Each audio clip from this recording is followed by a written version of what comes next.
Flat Earth British, Martin speaking. Welcome people, welcome to my channel on what is the 12th of the 12th, 2018, or so they say. Welcome people, welcome all the newcomers. It is absolutely awesome to meet you, and you've all come to my channel and your minds are all blown. Okay, and they're going to be a damn sight more blown after this post. Okay. We've got an excellent post for you today, people. Everything in this post will be awesome, mind-blowing from beginning to end. So do enjoy. Please subscribe, please share, and please support me in any way you possibly can. Okay, or Flat Earth British is going to bring you the juice. Now, this weekend I will be bringing out the very important Greatest Story Never Told, Part 10. Understanding this important information, you will need to watch The Greatest Story Never Told, which I have summarized in a synopsis, which is available on my channel. Now, what we're going to be bringing out in The Greatest Story Never Told, nobody on Earth knows, and we're going to be sharing it with you with a massive load of weight, just in case you have any doubts about what we're saying. Okay, sound good? Okay, well, to see this history changing moment again, please subscribe to my channel, Flat Earth British. Come back, okay, click that bell. Not that it works, but it's worth a try. They will try and stem the flow, so let's basically just go beyond that. Okay, just punch through. Okay, punch through the wall. So, information. We've got a lot. I'm going to waste your time. I'm going to be premiering this later, so you can presume that I'm there with you now, guys, in chat. Okay, we can talk. You can ask questions. I'm there. I'm one of you. Okay. So, what we're going to look at in this post is the very real prospect that medieval knights, okay, in armour, were actually using electromagnetic weaponry and not just normal swords and melee weapons. Okay, now there is evidence, very persuasive, to say that this is so. We've proved beyond a shadow of a doubt on the Great Story and Never Told, in my opinion, that they are definitely, this is what is going on. It is all about the fasces with these people. Okay, it's what it's been all along, guys, and it is encoded, and now we know. Okay, and I will show you a lot more of this evidence in this vlog. We're going to be looking at some mind-blowing mappage, okay, divine mappage, old world, and I'm going to introduce some of my subscribers who are absolutely beside themselves with the discovery of the greatest empire ever known, which apparently wasn't the British Empire at all, which is apparently Tartaria. Okay, I will introduce you to Tartaria. I've got lots on it, okay, and I will show you a map, very rare, not been seen, and I will show you a book. I will give you their opulence and what they are like. Do you want to see? Yeah, I thought you might. And we are going to share thoughts, and we are going to get through to the end, to the best, brilliantest images that have been collected with an important message in them. And a document that was passed to me this morning, okay, I take it that it's not top secret, but it's a CIA document from their library, and it states that they it's actually an hypothesis where they're using electromagnetic wave frequency to mind control us, or at least in this document the very real prospect of carrying it out. Do you want to see? I thought you might. Everything in this post from beginning to end will be mind-blowing. Okay, so do enjoy. spread the word, and I will be back this weekend with the greatest story never told, and more besides. Okay, coming up. I have my video 1000, which will be up in basically in a week, next week sometime, and I'm going to have the best show. Okay, be a seminal moment this year on the Truther community. You are going to love it. So look forward to it. I haven't actually initiated in my mind what I'm going to be doing yet, but I can assure you it will be legendary. Okay? Now, information, let's get stuck in. Now, relax, Martin. Okay. Along the way, in this video, we're going to have a little psychic game, okay, connected with our CIA document, and see if there's any truth in any of it. Okay?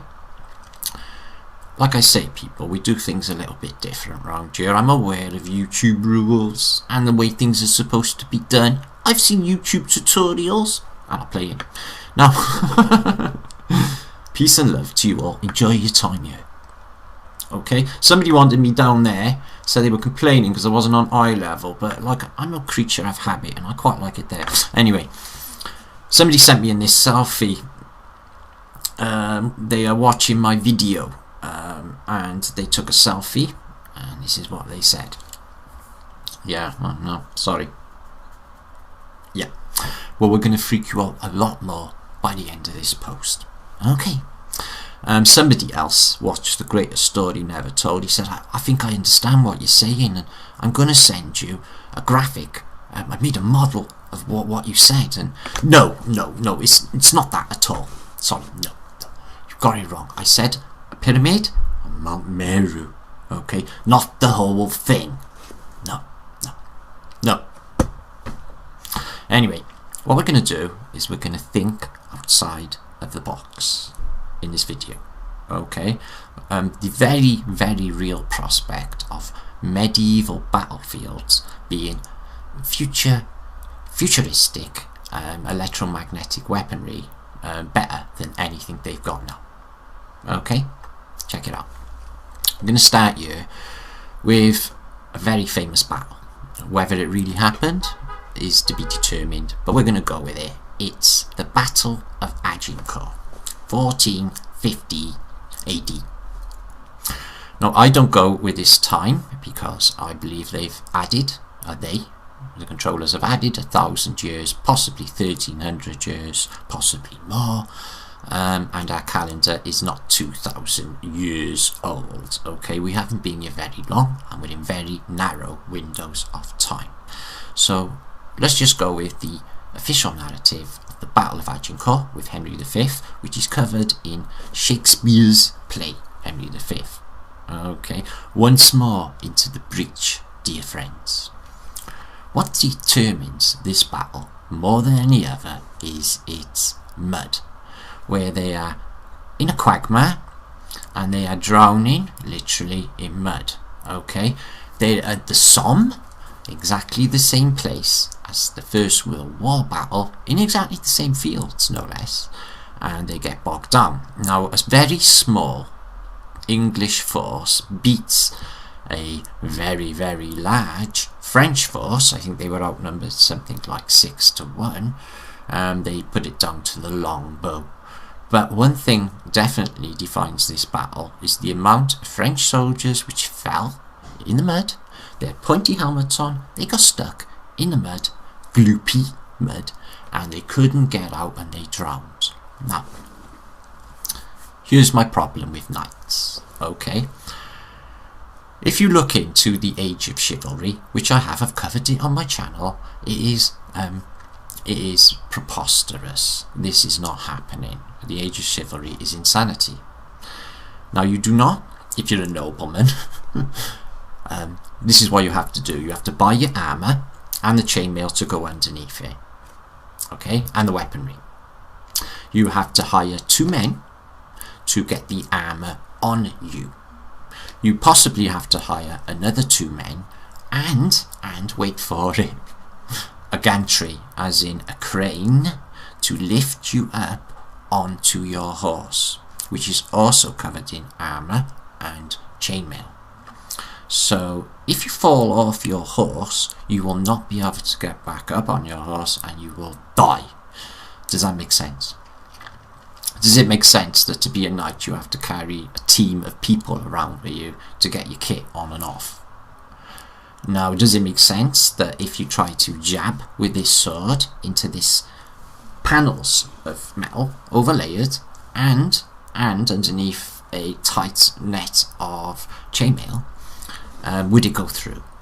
Well, no, they don't actually, and you could slice them and they just dent them. So they're really, really good for sword blows, but if you think about it, they are completely really awesome for sword blows, so they are definitely for something else. Okay, otherwise nobody would ever die on the battlefield because they would just all be jabbing one another and no one would ever fall.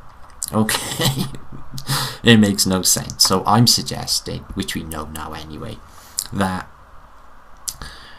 this mace thing that he got in his hand, for example, and these swords that they use are actually more tasers, more electrocuting, or even an electromagnetic pulse. Now, the rain could have been caused by Wilhelm Reich organ technology, organ pipes making it rain, which is very possible because I believe this is what they were doing on the First World War, and they were protecting themselves with chainmail and armour. So is there any evidence for what Martin is saying about all of this caper with armour and knights? Yes, and more besides. Well, this was passed to me, quite mind-blowing. Not this, the next one. So this is the conventional medieval knight's armour. As you can see, they got a breastplate. It covers all. So it's essentially a Faraday cage, isn't it? And I will show you now. So this was passed to me, excuse me. Society X, Knight in Shining Armour 2.0 is EMF protection clothing for the new chainmail armour of the 21st century. Check this out, people. They're using it now. Okay, check this out. So it's 100% that they were using it back then. They're just telling you right here. The government openly announced their interest in EMF weaponry, and cities throughout the world bathed in electro smog. Will EMF protective clothing be the new body armour of the chainmail of the 21st century? And there it is. Okay, chainmail was invented to prevent penetration of sharp objects such as swords, which I just talked about, as well as to absorb a blow, which I just talked about. Electromagnetic frequency protection clothing deflects invisible silent blows from electromagnetic radiation, like a fasces. And an EMF face shield is an updated version of a knight's visor. Think about the faceless knight. His armour's there, but where's his organic body gone? EMF head nets are a combination of a veil and a helmet to provide all-around head protection. So this is this day and age, and this is the knights. They are using electromagnetic protection.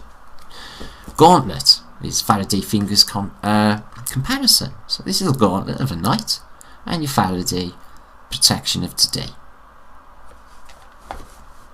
Any doubts? Conductive socks, or the Sabaton comparison. So there they are in the knight's day, and there's the Faraday conductive socks of the modern era. It goes on. 9th century German chainmail, Eastern riveted armour hood, EMF protective hoods. It's chainmail hoods as well. And they definitely had them. And what about this? Knights in shiny armour, go anywhere, RF shields in disposable ponchos. And the old tinfoil hat. We don't like Joaquin Phoenix, we believe he's a bad person. I do anyway. Tinfoil hat 1.0, synonymous with moon battery, and an accusation of being tinfoil hat wearing is common repose used to degrade the fringe researcher who is questioning the status quo.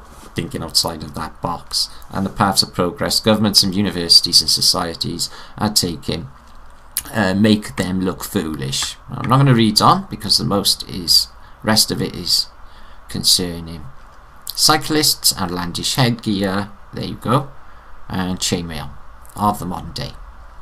Okay, and Orgonite. Now, I know one of my subscribers, I think it's Jaxie, I think she said she got Orgonite all around her room, or all around her house, so really awesome. So Orgonite is said to have beneficial properties, including healing, heightening consciousness, tuning negative energy into positive, purifying the atmosphere, and detoxifying water. It is also said to migrate the harmful effects of EMF radiation. I showed you one of these on A Greater Story Never Told. Okay, so Orgonite gadgets will limit the electromagnetic radiation, people, okay? Or also lead paint. Now, there's no accident that they took lead paint away from our walls, and they said it gave us all brain disease and tumours. I have lead paint on my wall right through childhood, people. This is just not a reality. I think they removed lead paint because I believed it was blocking electromagnetic waves, is what I believe. So yeah, they're using them in the modern day. I think it's pretty much safe to presume from what I've just read, and more evidence here, that if they got chainmail in the past to protect, they got them now as well. So the electromagnetic protection function of woven fabrics and metallic yarns. This link is about, read it for yourself. It's literally a massive science in electromagnetic protection, okay, and yarns, and it's chain mail. Okay, so this is in 1600s. I've posted about this many times. It's a famous depiction of a fair in Nuremberg, the Nuremberger. Excuse me. Let's bring it up. Which I've posted about many times. In fact, many truthers have. Let me clear this. If it's clear, if it bloody does, which it doesn't appear to be. Anyway, so what you find is they are playing with electric in the 1600s. Don't get me wrong, there are fireworks, but these men have got quilted coats on, quilted jackets. I believe they used to be Faraday or chainmail, like I just showed you. They are literally got electromagnetic sparks coming out with their swords. This is the 1600s, people. So I believe that swords are doing this, rather than the suggestion that you stabby with a sword or hacky on the medieval battlefields. You know, they do really like to brainwash us with this, don't they, people? So as you can see, this castle has been set up with multi-fireworks, giant Catherine wheels, whatever this is. I just suppose it's a Catherine wheel. People flying through the air, and it's a massive electrical firework pyrotechnic extravaganza. And here they are. You see, excuse me, just by here, if you can, just below my box here, there's a sort of central column. There's actually a guy, and he rips up here, and it's like electrically, but as you can see, the sparks are coming out of it, and they're just coming off of their swords. So you can see, and these two, you can see beyond a shadow of a doubt, people, these are not fireworks, they are electromagnetic devices. And these guys have got like Faraday's jackets on, okay, and this is in the 1600s. So I think it's safe to presume that if they had them in the apparent 14th century, that 200 years later I got pictures of them being used to great success in Nuremberg. Here's the central thing here, see it? There's literally a guy comes down this end, and he's like up there and up here, and he's got lightning coming off him. So it's been shown quite a bit. So they're still using swords with electromagnetics. So okay, these EMF weapons in the medieval era. Proof. And there. Okay, so they are using them. And this I want to look over again. I looked over it a month or so ago, but there are thousands more of you, and now since new discoveries, this makes a lot more sense. Allegorical arts, people, is all defining a reset system, the place where we live, and the methods for resetting this place. But what this will show, this is on my post, Sinister Skull and Crossbones Privileges, and it's a reset depiction. It's completely electromagnetic, so they are showing you the plasma discharge events, the eagle with his wings open. If you don't understand, this means an active charge. Okay, watch The Greatest Story Never Told and all will make sense. Out of the controllers, and at the top, we'll start from the pyramid at the top. So you get a lizard's hands with talons, a lizard's hands, the devil. Okay, and the all-seeing eye, right on the top of the pyramid. They see us, we don't see them, eh? And out of the all-seeing eye is a plasma discharge event. The owl, we know about the owl, watch The Greatest Story Never Told. And it resets everything. Everyone is dead and poisoned. But then I noticed this. Do you notice anything on all of these depictions that I've been showing you, including Melancholia? This here, they are all blindfolded. And the snakes, the serpents that are attacking them, are they really attacking them, or are we looking for an analogy for that parasitical invasion? Because they're biting them and they're torturing them and they're trying to get in, or is it a reference for an active charge? They got blindfolds on. Why are they blind? Is it the white light of a nuclear blast that has made them blind? Or is it the effects of the electromagnetic smog that they were just talking about? And these are in fact maybe protectionary? The skull and crossbones, they're not doing too good either, so any like sort of people who think they're in power, who are watching and thinking that when it all goes tits up that they're going to be okay, they're actually not doing all that well. But they get a bit more than the average Joe, that's for sure. Here they come, they're still... Why are they all on crutches? Why are they all messed up when they're the elites? It's because this is Survivor times. But they're doing a damn sight better than George Ordinary. Okay. Now, the Gorgon rips through the floor. And I think the snakes on the Gorgon's head and the snakes held like a fascist active charge. The snake means that it's happened. The active charge has happened, okay? Everything is electromagnetically charged. This man, his clothes have been shredded from his body, okay? And the Gorgon, who dishes out whatever food, has got snakes in his head. The skull and crossbones, certainly no. And it's all reset in the background, people. And this skeleton here, not sure what he's got on his shirt. He seems to be alive. He's got a dagger and a list. So it's all allegory for electromagnetic weaponry, microwave technology, people. Right there.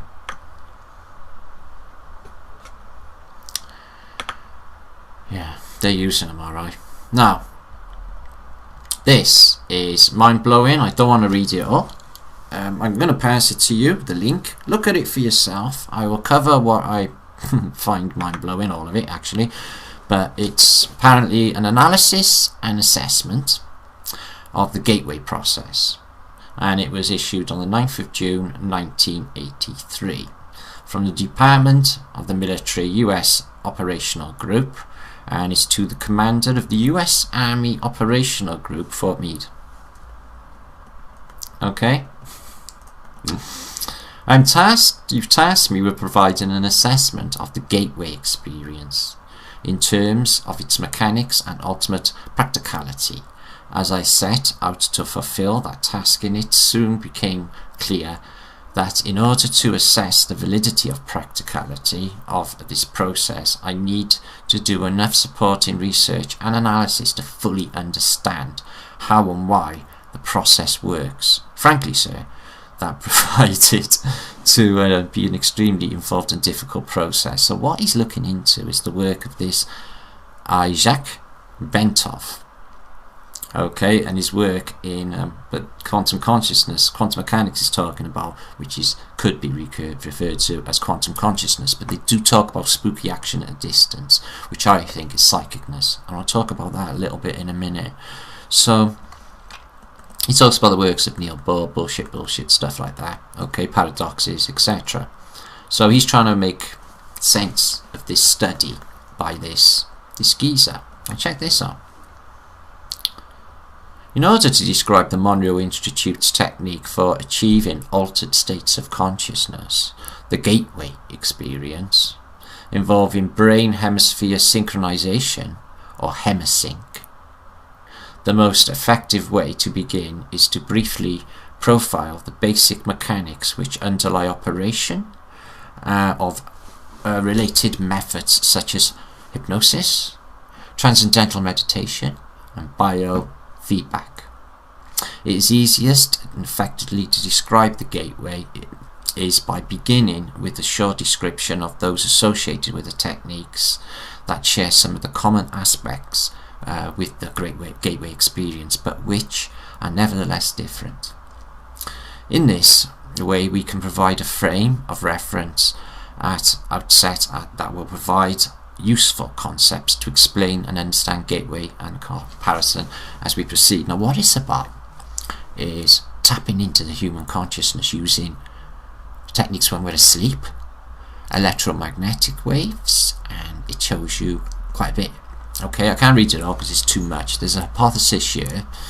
According to the theories of psychologist Ronald Stone, the biomedical engineering model of Isaac Bentov, hypothesis is basically the technique which permits acquisition of direct access to the sensory motor cortex and pleasure centers and lower cerebral emotional portions. Access pleasure centers, stimulating screening function of the left hemisphere of the brain. The left hemisphere of the brain, component of the mind. Now, what they talk about, if I just move on, because as I said, I want to read it all, they go on about transcendental meditation. They give you maps of the human mind, the hippocampus, where the memory is stored, etc., and how this technology is carried out. Okay, and I thought this was the most mind-blowing bit of the whole thing. Here, although normally a period of meditation involving intense concentration is practiced for 5 years, or some is required to bring up Kundalini, Bentov states that exposure to mechanical or acoustical vibrations in the range of 4 to 7 Hz per cycle per second for protracted periods may achieve the same effect. Now, what they're talking about is mind control. Okay, and it goes into our sleep. Okay, Kundalini psychosis or transcendent states that they are standing. Acoustic waves are the result of altered rhythms of heart sounds, which are occasionally prolonged by the practice of meditation. This is why they want everyone to meditate. You know, the New Earth sort of mentality. You do not know. Now, I'm not going with everything in this. As I said, it goes on about like a lot of Bohr's work and a lot of quantum mechanics, but I got down to 20. Lamp versus laser. Okay, which is absolutely mind-blowing. Flashes of light, video in your mind with mind control, like Clockwork Orange. Frequency lowering response, brainwave monitoring, paranormal talks about a lot of paranormal experience too. Role of resonance. However, brain coherence through entertainment to beat frequencies introduced via stereo headphones is only a part of the reason why gateway system works. So they're putting it in your brain through a Walkman.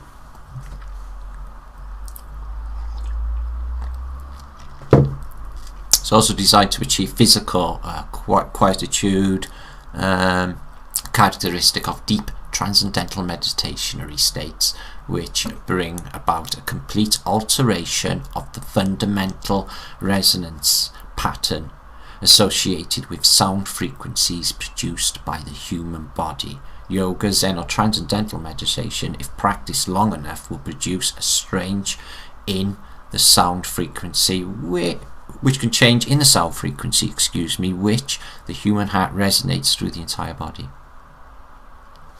But as I said, I got to 20 and it dealt with spooky action, which I believe is psychicness. Now, if you know about the work of Rupert Sheldrake, dogs know when their owners are going to leave work, and it's been put to the test by throwing them off, by putting them, the owners coming home from work at dinner hour, and the dog will still know. So psychicness, I know, exists. I'm going to put that to the test right now. Brain simulation. Now, as I said, it's quite a big hypothesis and study. Energy entertainment. Okay, this is a biggie. Now, this is quite a mind-blowing document, people. Please read it and be aware. Consciousness and energy. Okay, this is quite a big, look at this, where it tells you the hertz. Look, energy field vibrates at the heart at a rate of 10 to the 9 square hertz, and live human cell vibrates at approximately 10 to 3 hertz.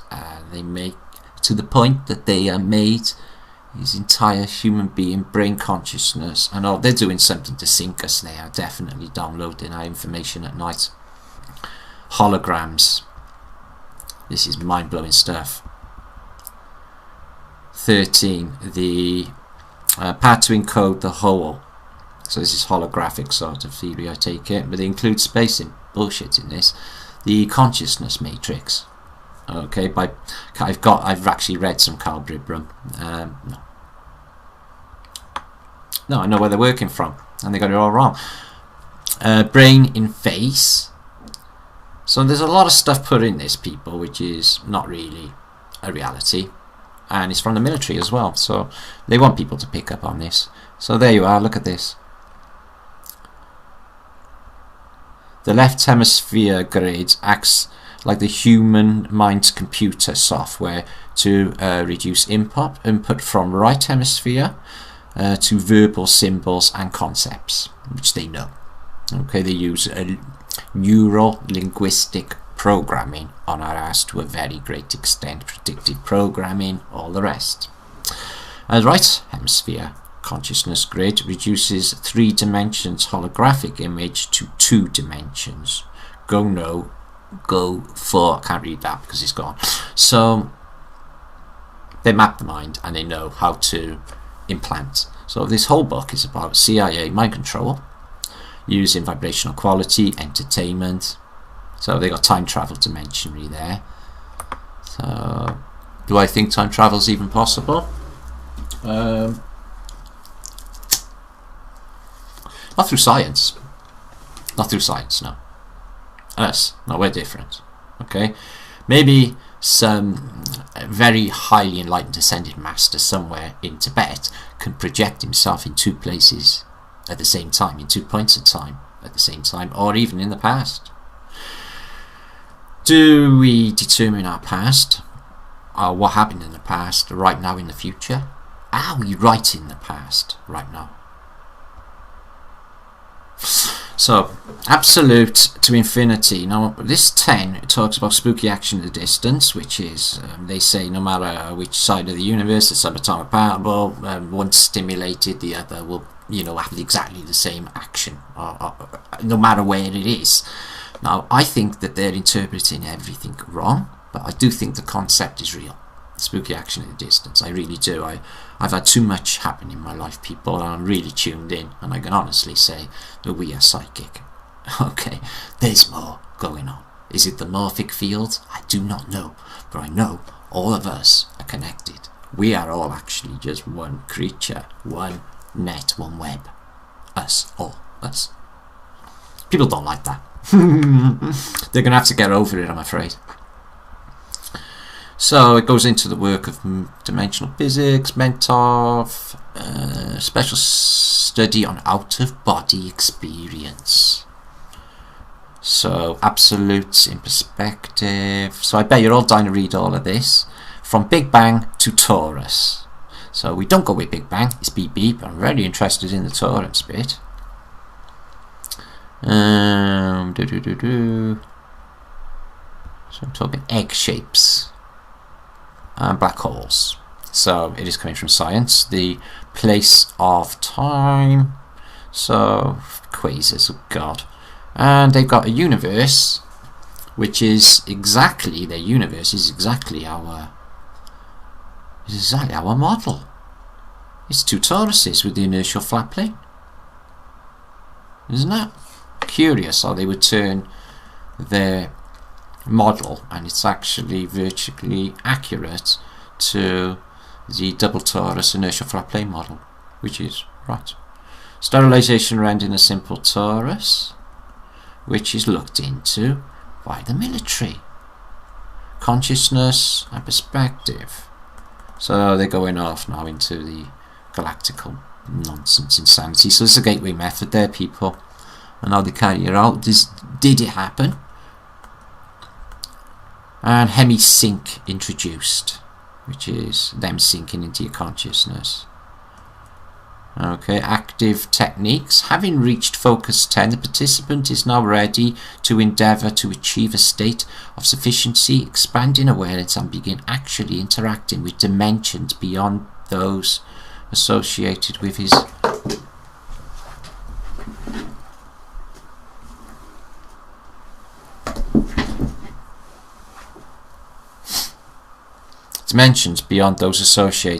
experience of physical reality. This state is called Focus 12 and involves consciousness efforts of his part. What am I reading? Efforts of his part while additional forms of pink and white noise enter the sound stream being directed into his ears from the gateway tape.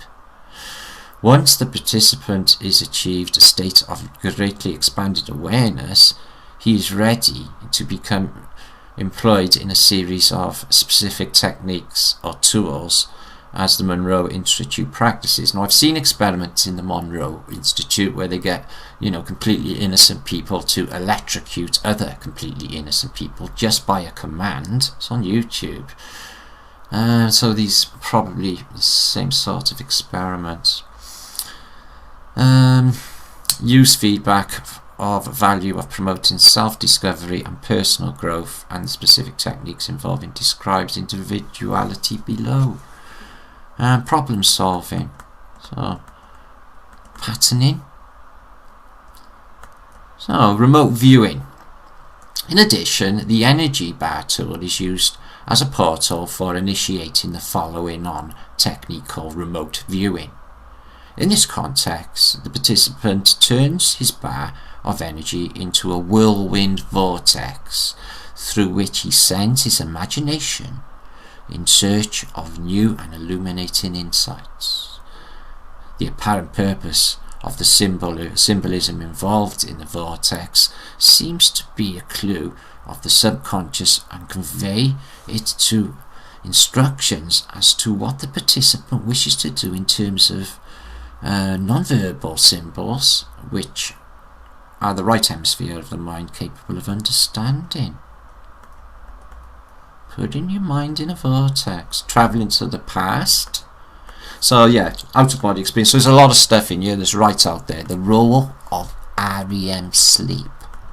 Wow. So it's a big read, people. I'm going to link it up. It'll be below in the descriptions, notes for this box. I'm sure it's going to blow your head off tonight reading that little bit.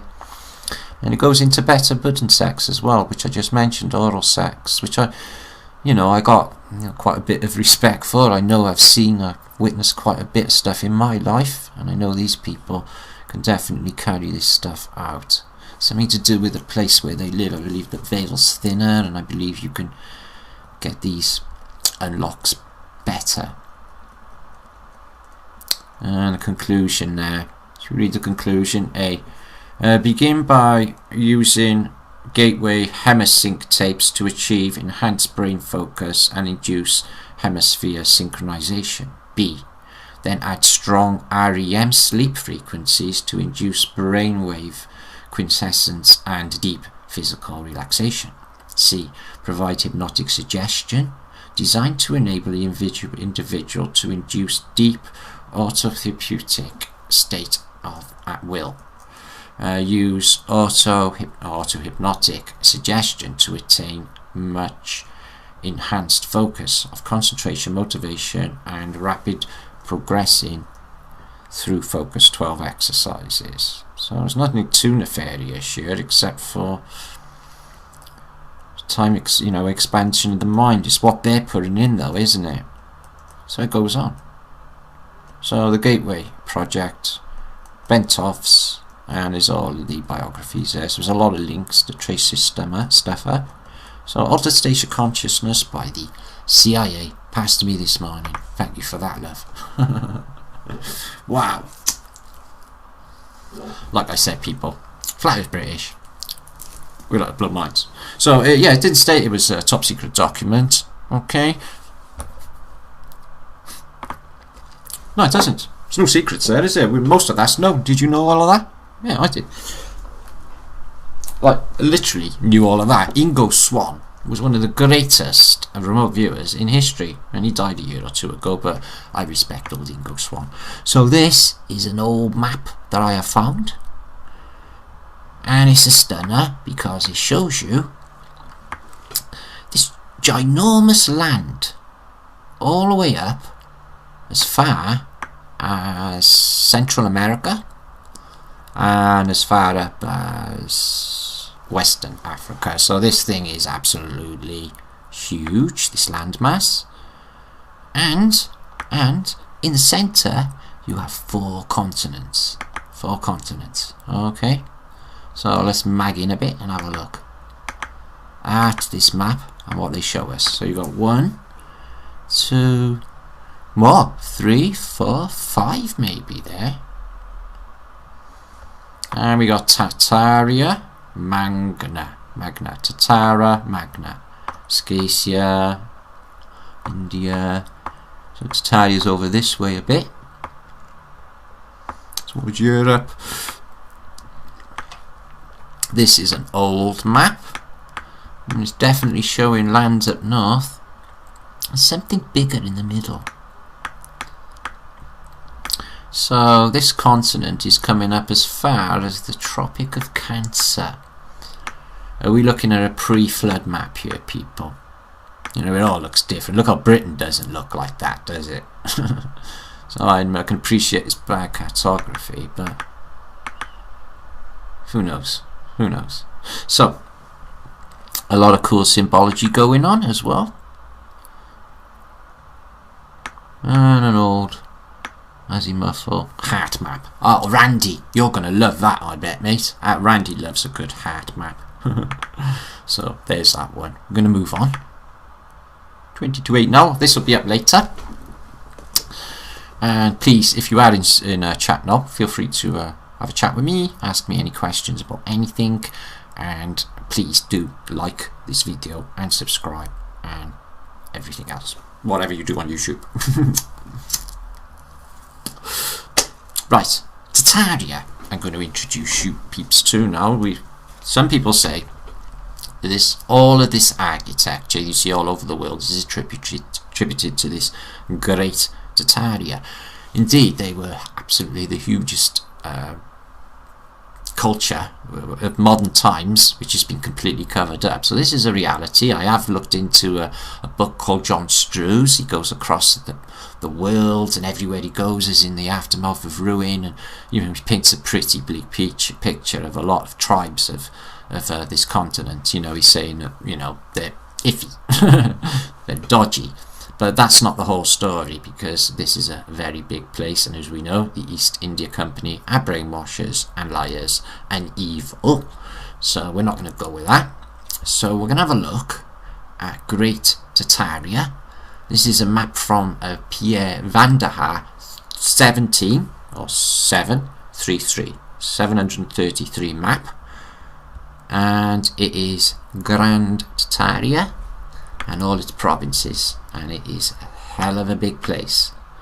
Okay, from Nova Zelima in the north, which looks completely wrong, it should be going that way, north, Okay, all the way up to Scandinavia. We have Europe, Muscovy, and this is a very old map. And as you can see, you got Tartaria, China, and there are different types of Tartarians. You got the Tartarian independence, and it's in Turkestan, which it's the greater power.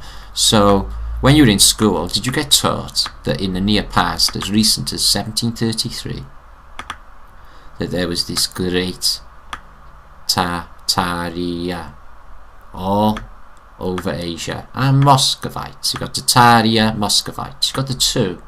So it's very possible that they were in cahoots, just as John Struve's suggested. He said that the Tartarians at this period, when John Struve's book was written, which I can link you with, that the Tartarians are under the rule of the Muscovites. So let's move on and I can show you what exactly these people look like. So this is the Tartarian emperors, Chinese Tartarian emperors, magnificence. Okay, there he is. So they have good stuff. I haven't spotted any star forts, however, only up in the north near towards Russia, near towards sort of Muscovy, and they have the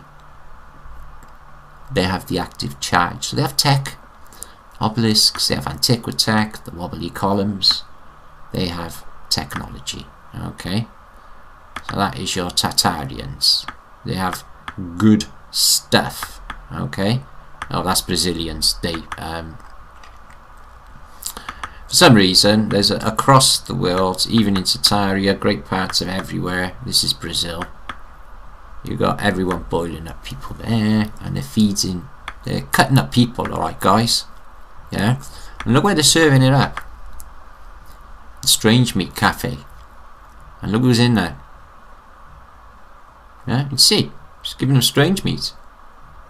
So the Westerners, even though they got money and stuff, and they're going wrecking everywhere and nicking everything, stealing everything, they still got a taste for strange meat. What's with that, people? So this book is like towards the end. There's a lot of it, and it'll give you a good insight into the old world, which is in these books. Mind-blowing. You get a lot of strange things going on, as you can see. That's the Tartarians doing something and going up river. So these are Tartarians on little conicals, and this is used in Wales too, in my country, a little boat. And a lot of melee weapons, and something they're doing to somebody, and they look white. And what we got here is this strange implements. This is a Tartarian again. Tartarian Nigaris. So there they are. There's your Tartarians of the Far East. They got some good stuff, as you can see, and a lot of antiquitech. So this is the Dutch went to visit, and they had a fire, a fjord, the artificial. So they had artificial fire, which is fireworks, but they use electrical stuff as well, which they regard to. So this is in Tartaria. Look at the size of this. Okay, and same as what you witnessed in Nuremberg in the 1600s, they're doing exactly the same thing here in their artificial fire exposition. They're using rods with sparks coming out here, here, here, and here. Okay, you see? So they're doing, and they appear to have Faraday suits on as well. So in Tartaria as well, they're using exactly the same technology as the First World War, the Battle of Agincourt, California today, Hiroshima and Nagasaki. And anything that you thought was a weapon of mass destruction was in fact this all along. And how they hid it so well, all in plain sight. So that's pretty shit art, again using electromagnetic stuff. So they worship strangeness as well. Instruments. So it's the panpipes again. So we've got sound, trumpets, drum.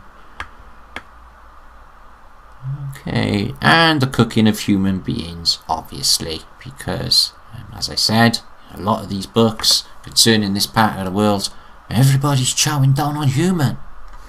Why? It's not inundated, but they got antiquitech. This is for gathering electrostatic charge. This is not for decoration. It's not bells on top of the belfry or on top of the spire just for looks and aesthetics, people. They're gadgetry. So they have opulence, they have money, but they need to chow down. Is this the Great Wall? And what was the Great Wall really for? We'll look at it in a minute. This is the Caucasus, and there's a giant wall in the Caucasus. There's a giant wall. And it is not the Great Wall of China, people. Because that is not China, that's the Caucasus. Isn't that unusual? Did you know about that Great Wall?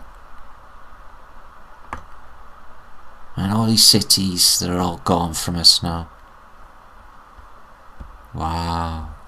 What you discover every vlog, Martin. I haven't seen that. So, let's have a look at Tartaria in the lead Vanderhaar Atlas. Everyone getting drunk and eating more strange meat, as you do. When you're in this part of the world or anywhere, you can be South America, Tartaria. They worship strange deities which look like the devil. Is he alive? Is he real? Because he's looking straight flipping at us, people. And they are basically stirring up a pot with what looks like a crucifix. Now why would that be? Why would that be? Like I said, people, you know, they got stuff. They just, from what I've studied by endless books, I'm just like waiting to discover some kindness.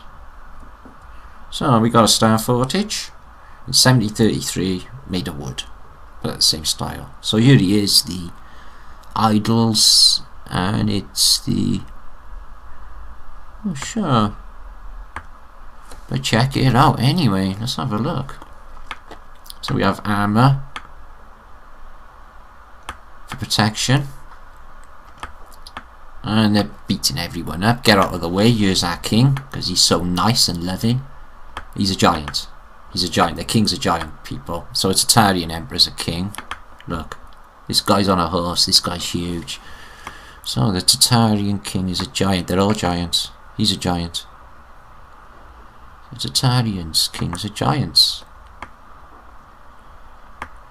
And some destruction. What's he? He's got a cross on his head. Steel hat. Probably tech. Oh, antiquitech device. Yet this is all wooden and crap. This is later. Antiquitech. Energy gathering. A big mudden hill. And someone outside a muddy church. There's a big pile of mud. Looks like she's going to be getting the old scepter. Zzz.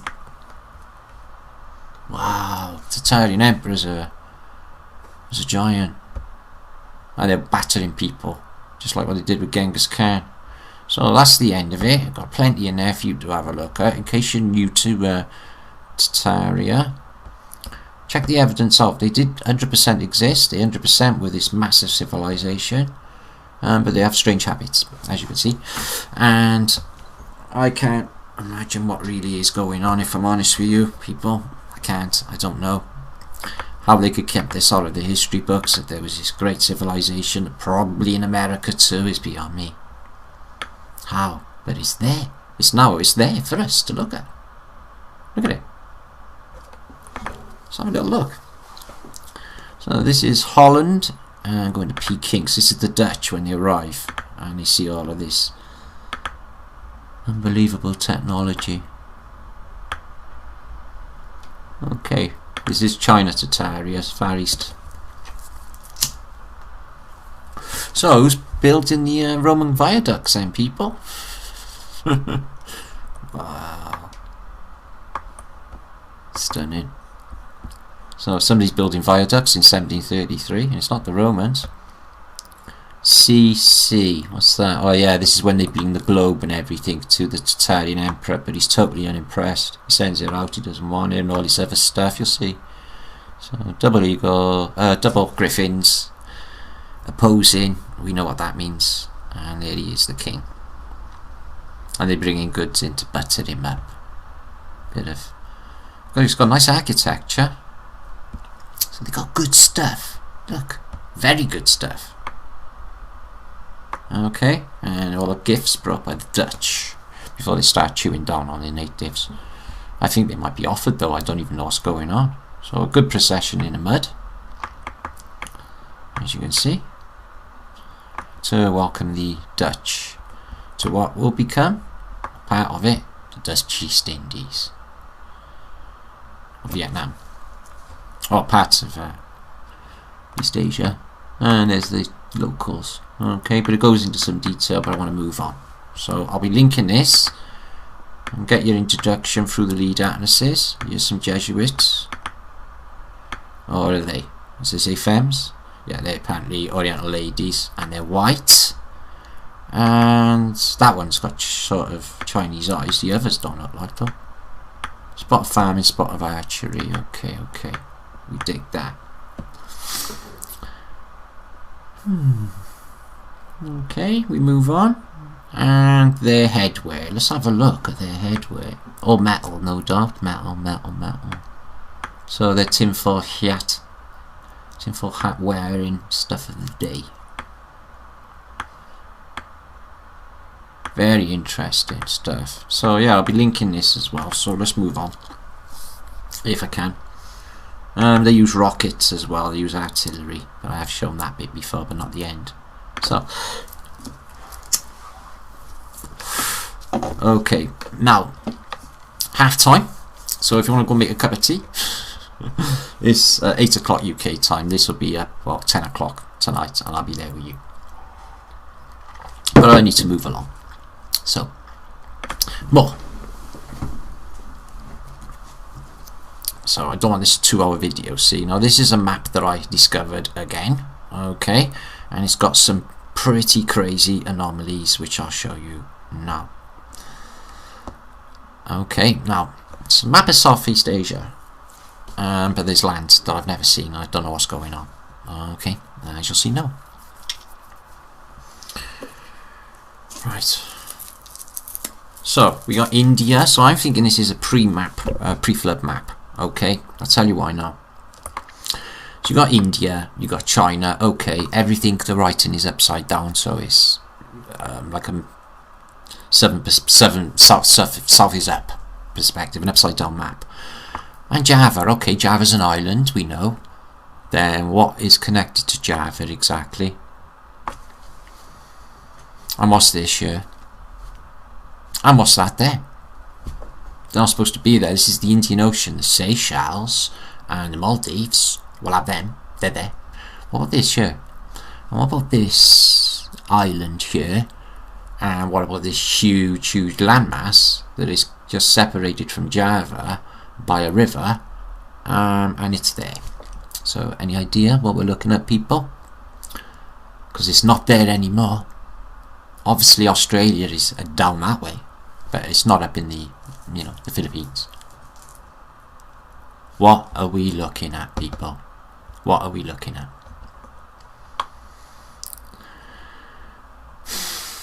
There's even America over here. Blew my mind when I saw it. I thought, what the hell? So the Pacific is like just this narrow strait, and you got that over there. What does this say? Excuse me. It's awesome we discovered with Flat Earth British. It says Zipangrigi, and it's a landmass, and it's in the Pacific, huge, and it's east of China, so it's not America because it's too narrow, the Pacific, and you got this humongous, with names, place names, landmass,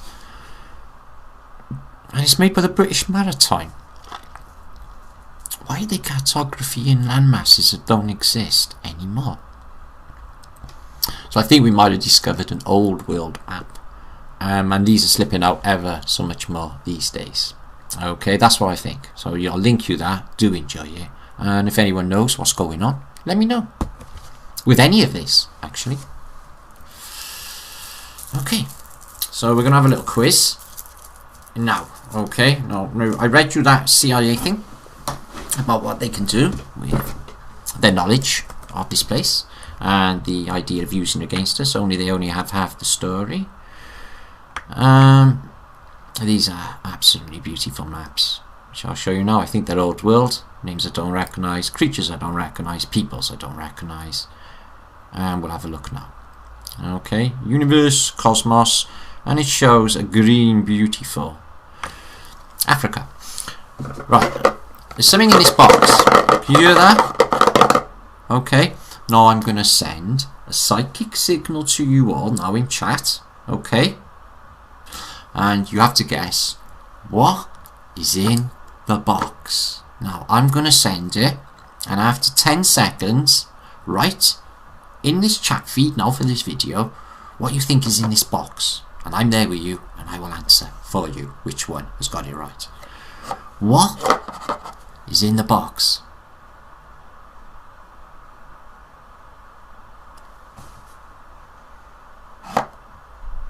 Okay, it's 10 seconds. I'll ask you when I see you later.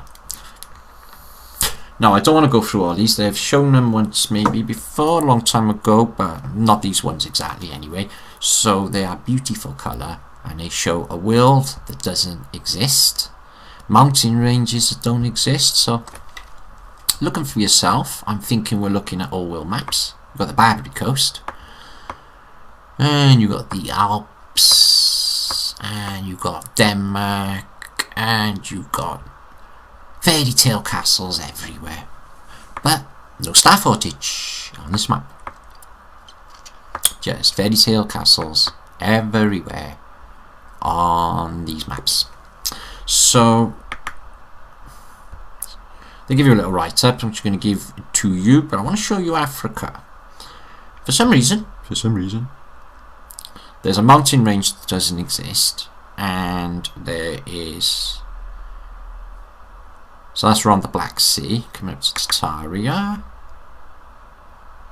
And I will show you now what I mean. So you're Spain. And some of the places go upside down. There's a great big civilization there in Spain. And you get down into Africa, and you get African beasties for sure. But you don't get like Africans at all, which is really strange. You get them white baldy dudes as well showing up, and in Southeast Asia, and they shouldn't really be in America and in all these hot countries. They shouldn't be white and bald and looking like that. Okay, and you have all these fairy tale castles all over Africa, North Africa, mind guys, Libya. What are they doing there? What's the mountain range doing there? And where are they now? Just goes on. It's an amazing map. I will hand it to you. Scrutinise it yourself, and it is loads of clues. Here we go, Africa again. It's just crazy. There's just fairy tale castles everywhere. There's no pyramids. They don't exist. But look at the colour on these. Absolutely stunning. I know somebody posted about these strange symbols. Some of them show the place where we live, got the fleur-de-lis and this intertwining thing. I think they all mean something. They look like portals. So they're Africans. They look like Africans. So they're living out on the pastures, but for some reason, there's Antiquitech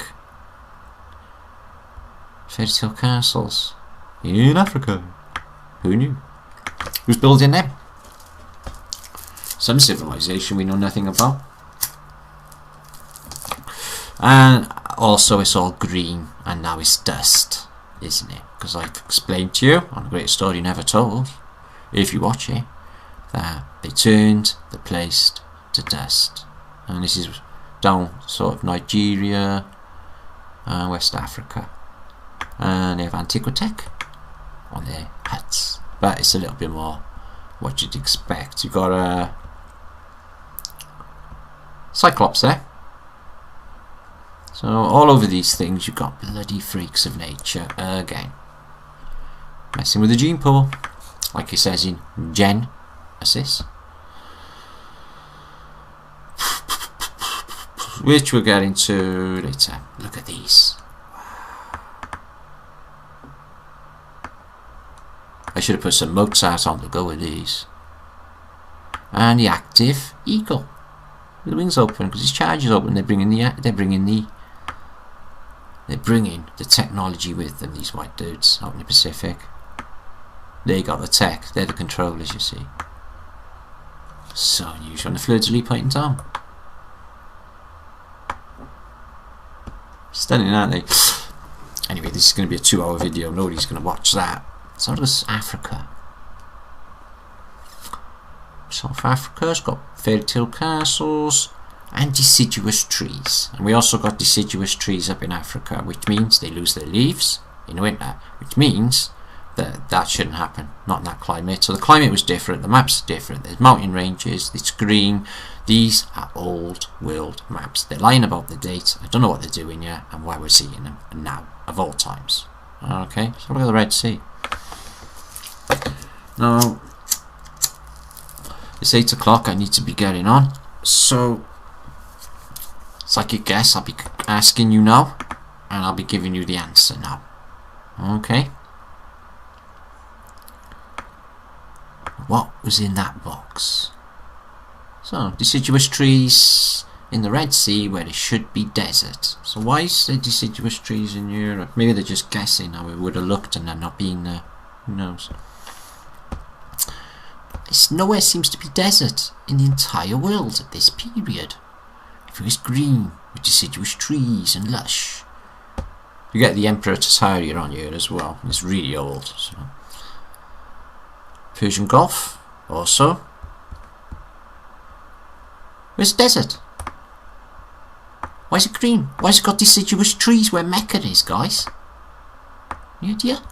Newer forgotten technologies, atmospheric electricity, sylphs getting on the atmospheric. So that's awesome. So I'll be watching that later. Oh, they hate me. So anyway, let's move on. So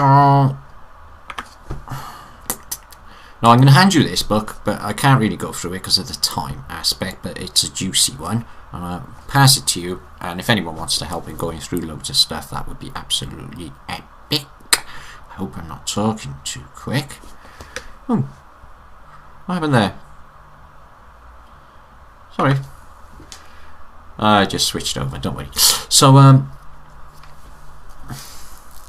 got too many windows open, but I don't want to lose anything. So this is absolutely stunning. So everyone stop commenting on my stuff.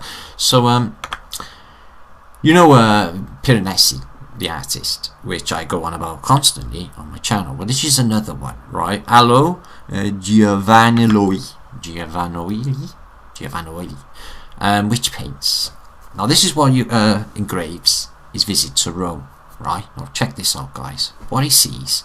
He goes with a little group of men, okay, and they're in every image.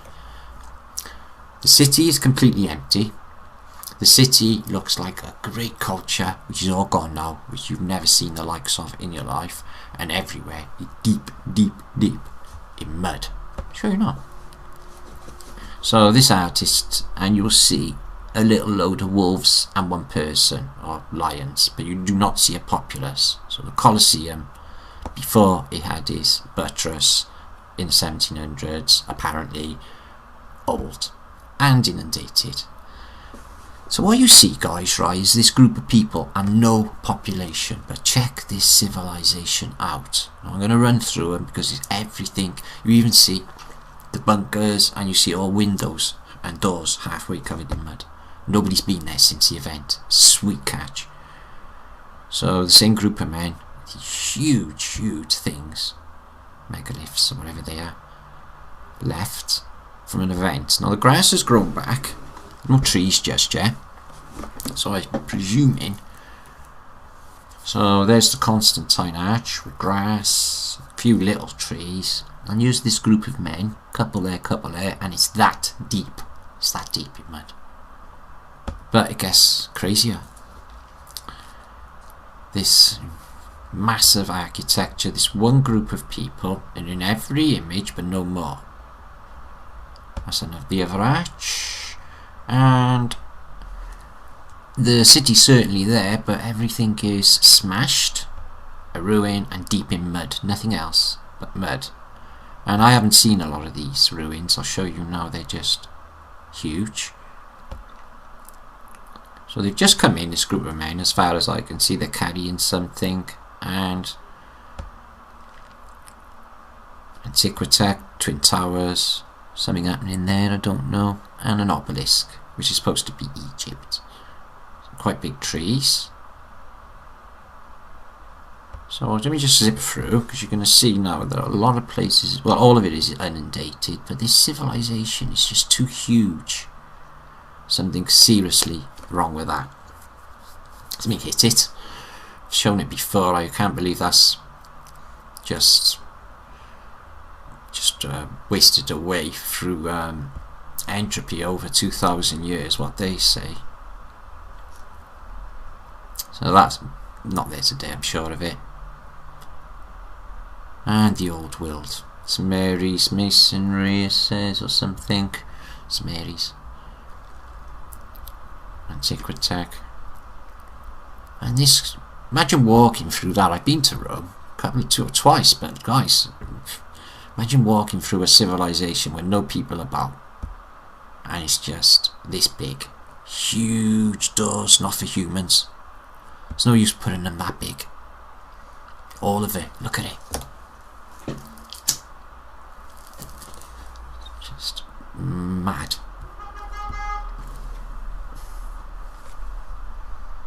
More people, the same group though, so I'm just going to squeeze through and you'll see everything swimming in mud. So I should have put some Beethoven on. I'm really into my Beethoven at the moment. Don't know what that is. Looks like some sort of underground installation, some crazy arch like I've never seen buried in mud. And the pyramid that is certainly there today somewhere in Parna, Rome. It's a smaller one, but it's smashed and overgrown there. This civilization is huge. And we've seen that. It's buried up to these, but some alterations there. And the Tiber, no populace, except that small group. Wow. So the waterfalls are still going. So where's the populace except for this small group of people? Check it out. Look at these windows down here, people. They're still there, still half buried. It's crazy. Move on. Right. So I hope you're all happy chatting away. They have raised gardens as well, because you can't grow them further down because of the mud. I'll be linking this up, so I hope you are all enjoying Flat Earth British vlog. If you're new to my channel, look at that. Some Michelangelo or something fort, that is. So a huge don't know what with lines on it, which I can only presume is plastering at some stage. Oh, there's another controller in the clouds with a sword. Missed that earlier. So beautiful nevertheless. And there's something really strange turns up in a minute anyway on these depictions. Some strange woman up in the architecture. Anything else other than mud? Looks like it's all been underwater to me, people, for quite some time. And the water's receded. The buildings have been touched up slightly. Only a bit. Well, the mud's still there. Still covered in the windows. And still covered in the doors. Except for that one there, look at that. But it's down below ground level. So this is ground level, and you're looking 1, 2, 3, 4, 5, 6 stairs down to the door, where the ground is up here. If that's not a mud flood, I don't know what is. Okay. What about that? That looks quite muddy, doesn't it? anything other than mud coming through and water that would deposit masonry and stone, let me know what you think. I didn't realise that the Tiber flooded once or twice, but it doesn't do devastation like that. That's like a huge tsunami and a flood, or something else. So what's on the roof of that in the old world, with wires coming off of it? Antiquitech. Some sort of weird window there. So we move on because of time. So I take it this is going to be another 2-hour vlog, so if you have been patient enough to watch to the end and see all the mind-blowingness going down, I do appreciate it. Thank you very, very much. Make sure to subscribe though, please. So I suppose that's a Parthenon. Been in there. One door in. Yeah, that's it. And there's tunnels underneath it, and there's an image which, as you can see, I've never seen of this. So the mud floods happened, everything is deep down. This building seems to be not on any street level, and this is subterranean. This is underground. This is down below this building. Some sort of mapped catacombs. Maybe where the survivors of this went, eh? Windows half buried. Arches. The tops of the windows that are the same as the ones above, by the way. So it just goes on. Every single one is showing you exactly the same. A massive civilization half buried and smashed, just all overgrown, and a group of people going in. What do you think deposits these huge stones? What could do that? Yeah, water. That's right. What about her? The faceless woman with a black cape on this. On the wall. It's weird, isn't it? So imagine walking through this though, people, and seeing this. There's none of it's there really today, not like this. I've been to the Forum and other places. Spanish Steps, Colosseum, you know, all the usual sites, but where all that's hidden. Huge civilization, covered in boulders, inundated in mud. Just all grown back, just exactly the same as Piranesi shows. And this is one of his contemporaries. Okay, get the picture? Okay, so that was our past. Okay, not 2,000 years ago. Recently. Right, we're coming up to my images of the day, and I've got to get on because it's 8:15, and I won't be able to find time to upload it or get it out today. This I need help with. It's in French, but it is the urban sanitation and water supply of Paris. This could be handy in helping us find out about Versailles and some of the anomalies that was put out there by conspiracy artists concerning toilets in antiquity. Could somebody help me out and read this? And in French, please, and tell me what it says. Is there any anomalies? When did the toilets? Why haven't they got toilets? That sort of thing. Thanks, I will link it up. Awesome. And I linked these in my last video, but I didn't look at any of them, and we're not going to now because of time. But I will link them. There's another photographic collection. There's 523 postcards of France and its coast. But guys, I should have looked on. The mud flooders are exquisite. The architecture, the colour, absolutely outstanding. But I've got to go through my images of the day and cut out right now. But you can see some are colour as well, as you can see, which are very, very beautiful. Oh, look at that, a Feast of Joan. Looks like they've built a dragon. Cool. So I'll be linking them up anyway, people, so do enjoy them. As I said, they are very, very sweet photographs. Some of them are Edwardian, some of them are earlier. We've got colour ones. Colour means they've been altered, admittedly, but I think a lot of them are. They are changing history for some unusual reason. So Leon reliefs are absolutely brilliant for decoding. Marseille. And an abundance of mud flooders. So do enjoy that, people. I wish I had more time. Let's have a look at that. Is that a colour? Can't see front. Very sweet. Enjoy them. I can. Without the film festival. Another happens. Yeah. So beautiful, beautiful photographs. Look at that. Restaurant della Riserva and some strange pagoda and a boat built on a rock. Wow, that's nuts. Who the hell built that? Is it there today? No, it's not good. I'm coming at the end of my video. So, I'll link it up. You're not going to miss anything. So, this has been 2 hours long. God, I can talk. I got a lot to bring out, but as I said, this weekend, greatest story never told. Look forward to that. Please do subscribe. You do not want to miss that seminal moment. So, I've done a collection of videos, pictures for today, talking about all the subjects, or in pictorial form, of all the subjects we talk about. Is it possible that there was a parasitical invasion in the past? Was it of the consciousness and the mind? Or was it a literal opening of some sort of wormhole or dimensional gate where all of these nasty critters fly down and mess with us? Because they're all over these depictions on this medieval church in France. Okay? As you can see. And serpents coming out. So always the serpents. And this knight, who's in what, people? Chainmail.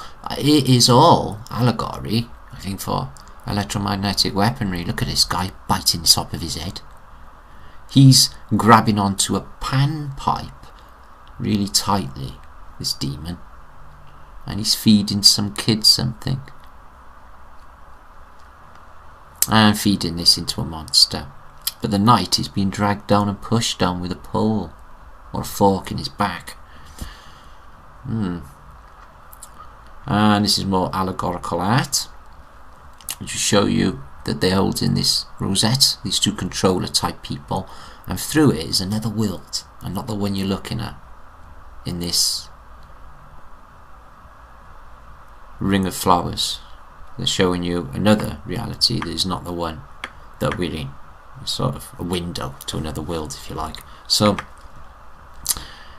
I'll show you the rest of that image. This is absolutely mind-blowing, this image. I found it's not a gore, it's an early one, but this is crazy. I suppose it's a depiction of the Black Death, but what you got is just people just all lying around, and the only ones alive who seem to be immune for some really unusual reason is the vicarage, the clergy. So they don't seem to be affected. And here is another controller coming in with a weapon which would not cut anything, not even cheese, because it's all wobbly and funny, because it's an electromagnetic weapon. And these people at the time, this is how they interpret this stuff, you see. Okay. Allegorical art, fully encoded. Devices. Oh, that was a brilliant book. Let me see if I can dig that out. So these are really cool shots. And they give you the usual fasces, etc. And as you can see, an empty Roman knight suit, he's missing. They take it everywhere, and he exists exactly the same time as the canon, because the Romans apparently live in the same time as the medieval era. And everything around here is also a language coded with all technology and antiquitech devices and electromagnetic warfare devices, which is what was happening. Double fasces and all the creatures of earth. Okay, we need to move on. So as you can see, they're showing you another architecture through there. It's like a window to another world. So yeah, the vicars seem to do alright, everyone else just perishes. GB. So, good book. Great Britain? Who knows? So yeah, let me get away from these allegorical arts. So this is an old woodcut German one of a giant who's walking through a town with his beer jug and he's wanting it filled. I suppose I'll have to empty the brewery. And there's the famous door engraving, but it's on a tattoo, is it? Yeah. And the demon with serpents in his hair, the active charge, telling the knight, okay, which is the two opposing Tauruses, which is also the hourglass, time running out, reset, and there's him, all in his chainmail and armour, and his strange looking lads, because he's off to go fight with electromagnetic weapons. Somebody who is having a dream and all lizards and serpents are coming in the room. This one's awake and she's taking a man with a sword. And a giant frog as well. And a demon. So why is it serpents, people? Why is it serpents? Because it's allegory for the electrical charge. Well, I believe. Or they could exist in some sort of state. Okay? As in a lizard state. Excuse me, I went shit then. So I got a mixture of architecture. This was passed to me, and it's not really sure, but it's a cinema now, but it was an old world. So only about 5 minutes more left, people. We got some good stuff to show you though, if it just be bloody behave. Okay, and then I gotta go and join my son. So this is a fairy circle, which is apparently a load of circles. They play music, these fairy creatures, and then you go through into another dimension. I think this is a map of High Brazil, because High Brazil was a small island or two islands populated by a wizard, or just one guy, not a wizard, just a sage, and it was populated by just bunny rabbits, as was Ireland. Had loads of rabbits on it, not just rabbits. So High Brazil, I believe that is a map of, which is an island that's not there anymore. So that's that one with the UFO. It's being zapped with a medieval depiction with the UFO in it, which I believe to be something completely different. The frog again. So we busted the B code. I think we know what the B code means. The B looks exactly like the Taurus, by the way, or our model. Can't imagine, do not know. I think we looked at that the last time. We did. And this again, Lilith. So she's in the Garden of Eden, and the tree, and the snake is around it, so it's an active charge. And there's Lilith, and she's got a serpent all the way around her, an active charge. Is the female an allegory for something else in this story? I think so. So this is further along on that depiction. The demons are there biting the heads, and you got an angel with wings active.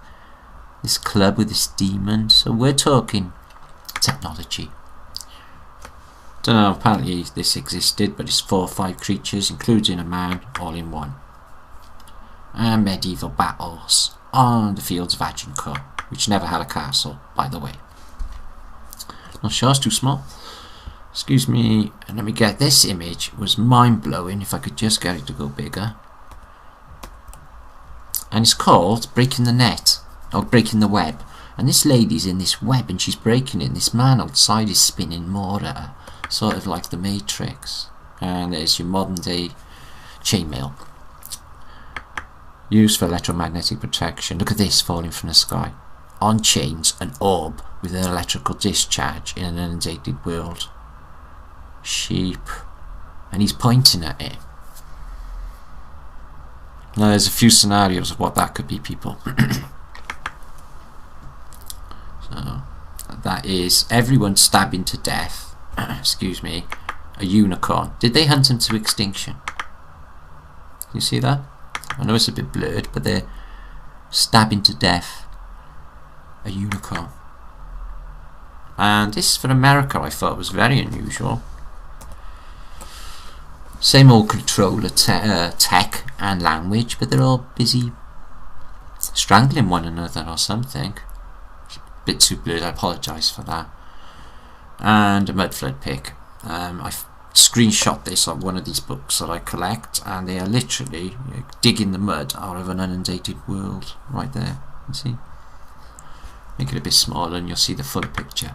Excuse me. There. See, it's all mud all with there, all over everything, and they're digging it out and releasing stuff from the mud. Excuse me.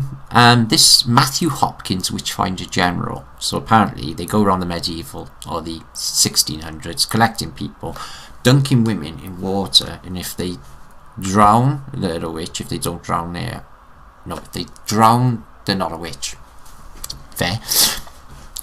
Note that they're doing work on the church in the background, so it's just being built. You've got a king that looks like he's like from the first millennium. And what about this creature, guys, on the statue? What about this creature? Can you see him? Oh, can I bring him down? Because I know my head's in the way.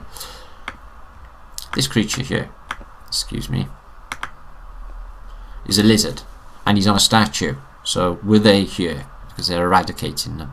I'll see it again, sorry. You see?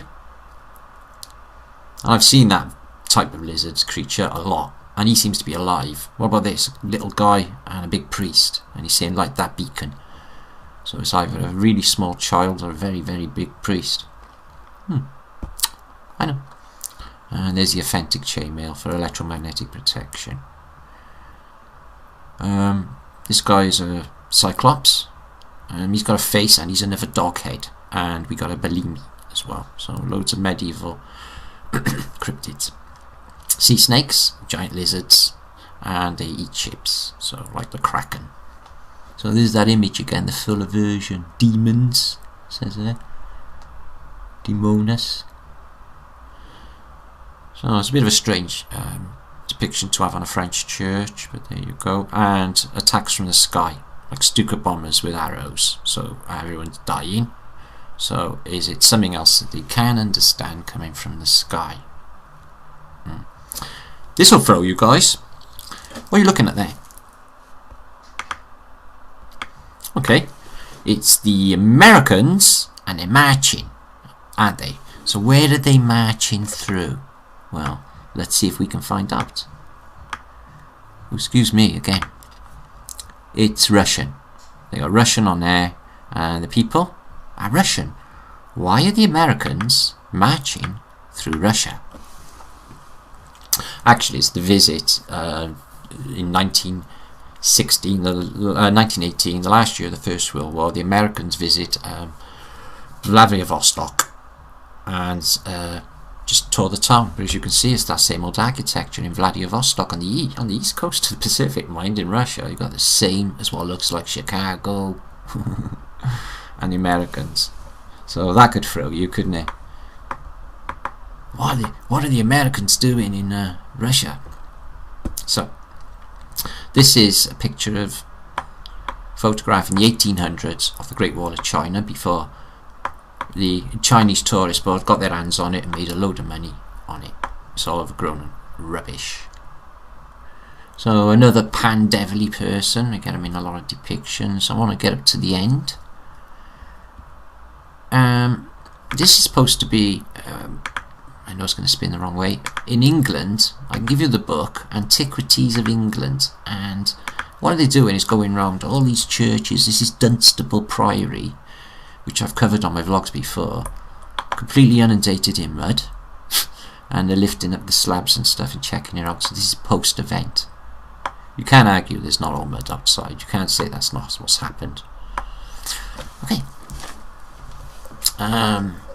Out of Noah's Ark. Okay. And a strange sigil, which I found.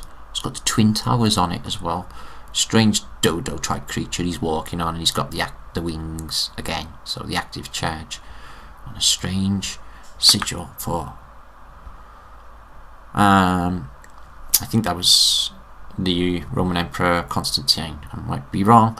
And this is the Nuremberger event with electromagnetic swords, which they play with, which spark and look really cool. Now, we covered them on my last vlog. That's my lot. I'm out of here. Whew. What do you reckon, guys? Is there a lot of mind-blowing stuff for one little vlog? Yeah, it was, wasn't it? So we've covered knights on the battlefield. We're using electromagnetic weaponry. The sword, as I've explained on The Greatest Story Never Told, is not a melee weapon for thumping or cutting with. Okay, it's something completely different. Everything harps back to a greater technology. Did you get it? That's including the orb, the scepter, maces, ceremonial maces. Pretty much everything that the established use as a symbol is not a symbol. It harps back to a greater time. The answer to the psychic question would be sorted while I'm there with you. And we looked at a CIA document from their library stating that they use electromagnetic vibrational qualities to alter our consciousness, which I knew already, and most of you do too. If you didn't, you certainly do now. And I've introduced you to Tartaria, in case you never knew anything about it. Yeah, they were the greatest empire ever was, and not Great Britain. Who knew? And we looked at picks of the day, a load of maps, and a load besides. So has that been okay? Okay, right. I'm back this weekend. Greatest story never told, number 10, and it's going to blow your socks off. Okay, look forward to that. It'll be another seminal flat earth British moment for you all, and a lot more besides. So that's 2 hours. I'm going. Wave goodbye to all flat earth British. Okay. If you need me, send stuff, want to help, want to be a part of this unbelievable roller coaster ride, adventure of a lifetime, get involved, change your life, make something of your life. Let's be awesome, all of us together, yeah? Get in on it. I'm here to help, and I'd be happy to as well.